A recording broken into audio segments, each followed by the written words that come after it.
Now, among the information found inside were 5 videotapes of bin Laden, which the government released over the weekend. Now, they show bin Laden inside the mansion, huddling under a blanket, watching himself on television, changing the channel whenever President Obama appears. Now, others show him appearing in the propaganda messages that he released to the world.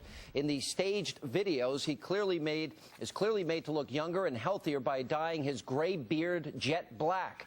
And joining us with analysis of these newly released images is the chair of Keep America Safe, former Deputy Assistant Secretary of State, Liz Cheney. Liz, welcome.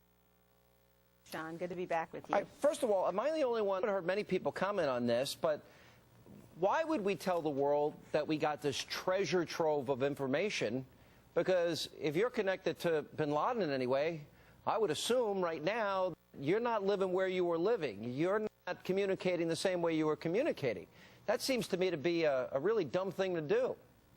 Well, I think it's not a surprise that there would be a treasure trove there. You know, I think we may be beginning to get to the point where we're hearing too many details, frankly. I think, you know, I'd like folks not to be sharing quite so much.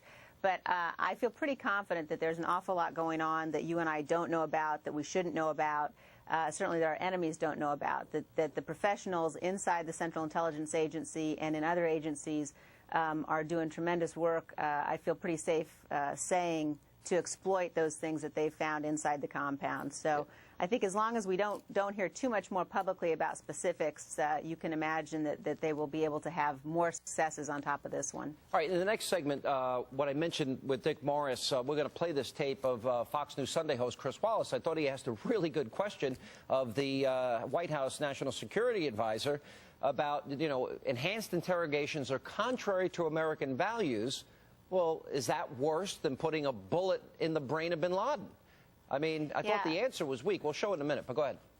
No, I think you're exactly right, and I thought it was a great question that Chris asked, because this administration, you know, even before they came into office, worked hard to try to score political points by making allegations that simply weren't true about the enhanced interrogation program and trying to act as though it was somehow counter to American values.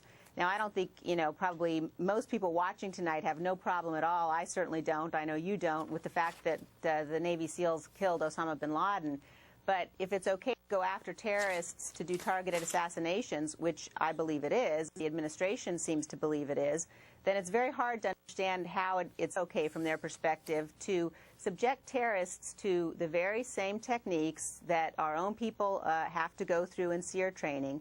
And a very specific example of this is Chick Burlingame, who was the pilot of American Airlines Flight 77, who was killed by the terrorists. Exactly. And he himself was subjected to these techniques. So I think it's pretty appalling that the administration is trying to score political points here, trying to sustain a position that's unsustainable, and frankly, that makes us less safe, because it means if we do, in fact, capture somebody as a result of this treasure trove, there's no really effective way we've got in place right now to interrogate them. Do you believe what happened in the killing of bin Laden vindicates? Your father was a fierce, strong advocate, is to this day, of enhanced interrogations, black sites, rendition policies, all the things that President Obama canceled. I think that it certainly shows that those programs worked. I think it is yet one more piece of evidence. We knew that those programs were effective before. We now know that they helped lead us to the information that ultimately led to bin Laden.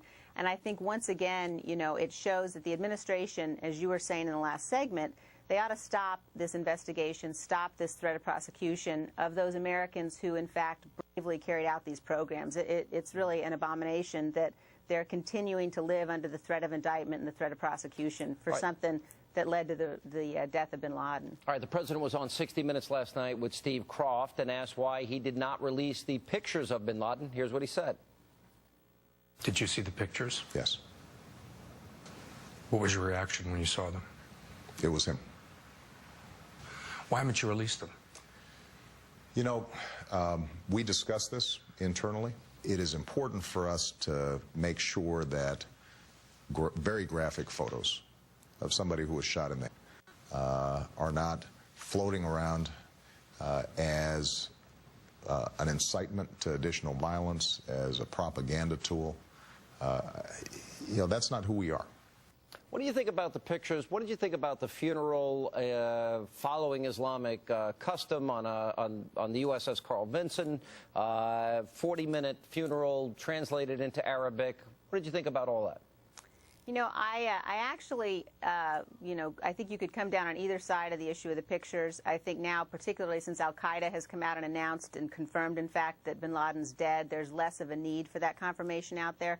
What really troubled me about that interview with the president was part of it you didn't play, where as part of his explanation for not releasing the pictures, he suggested that, you know, we wouldn't like it if someone killed an American soldier and released those pictures. Which struck me as very odd, though, that the President of the United States would immediately go to a comparison between bin Laden and American soldiers. I just, you know, sometimes his reasoning leaves me a bit confused, frankly. By the way, I think your dad was right, and we'll get into this a little bit more as we move forward, is that the CIA interrogators that are under investigation after they had been cleared in the Bush years, I think they ought to be decorated and not face prosecution. Do you want Eric Holder to stop this attack against them? Absolutely. And don't forget, the President of the United States could stop it himself. It's not just Eric Holder. The President is the chief law enforcement officer. He ought to stand up tomorrow and say, these brave men helped lead us to bin Laden. They've been cleared once. They ought not to have to continue under the threat of prosecution. All right, Liz Cheney, thanks for being with us. Appreciate it. All the best to your dad. And still ahead tonight on Hannity.